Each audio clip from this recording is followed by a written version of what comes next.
मार्गशीर्ष मास के शुक्ल पक्ष की मोक्षदा एकादशी आ रही है। आइए जानते हैं इस मोक्षदा एकादशी के बारे में।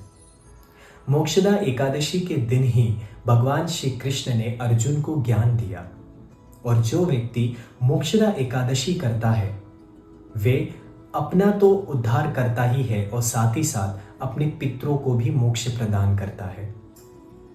धर्मराज युधिष्ठिर प्रश्न कर रहे हैं भगवान श्री कृष्ण से कि हमें इस मोक्षदा एकादशी के बारे में बतलाइए। तब भगवान श्री कृष्ण कहते हैं कि चंपक नामक एक नगर था। वहां के राजा का नाम था वैखानस। वैखानस राजा बहुत ही सरल स्वभाव के थे और बहुत ही धार्मिक व्यक्ति थे। वे साधु संतों का बहुत सम्मान करते थे। वे साधु संतों की बहुत सेवा करते थे। एक समय राजा निद्रा में थे।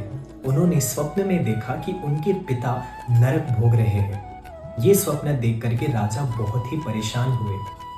सवेरे होते ही वे साधु संतों के पास आए और उन्हें सब कुछ बताया। तब साधु संतों ने कहा कि आप ऋषि पर्वत मुनि के पास जाइए, वे ही आपका समाधान कर सकते हैं।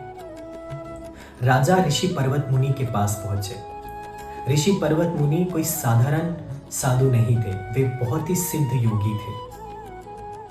जब राजा ने ऋषि पर्वत मुनि को बताया कि मेरे पिता नरक भोग रहे हैं, इसके पीछे का कारण क्या हो सकता है, तब ऋषि ने अपनी दिव्य दृष्टि से राजा का भूतकाल, भविष्य काल और वर्तमान काल देख लिया और उन्होंने ये देखा कि राजा के जो पिता है उन्होंने बहुत बड़ा घोर अपराध किया है।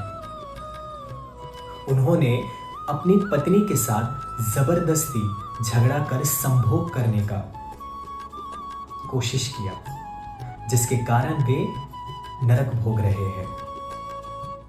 उनकी पत्नी उनसे हाथ जोड़ करके प्रार्थना कर रही थी कि मुझे इस महामारी के समय अकेला छोड़ दो, पर आपके पिता ने उनके साथ जबरदस्ती संभोग किया, जिसके कारण वे नरक भोग रहे हैं।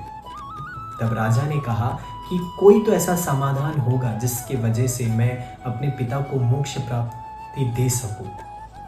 तब ऋषि ने कहा कि आप मार्गशीर्ष मास के शुक्ल पक्ष की आने वाली मोक्षदा एकादशी का व्रत करिए, नियम पूर्वक इस व्रत का पालन करिए। तब राजा ने मोक्षदा एकादशी का व्रत किया और अपने पिता को मोक्ष प्रदान किया।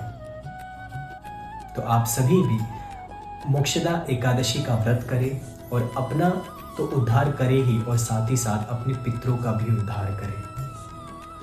भगवान श्री कृष्ण स्वयं धर्मराज युधिष्ठिर को बता रहे हैं कि जो व्यक्ति मोक्षदा एकादशी करेगा उसे मोक्ष को प्राप्ति होगी। तो आप सभी मोक्षदा एकादशी का नियम पूर्वक व्रत करें। आप सभी को मोक्षदा एकादशी की ढेर सारी शुभकामनाएं। जय श्री राधे।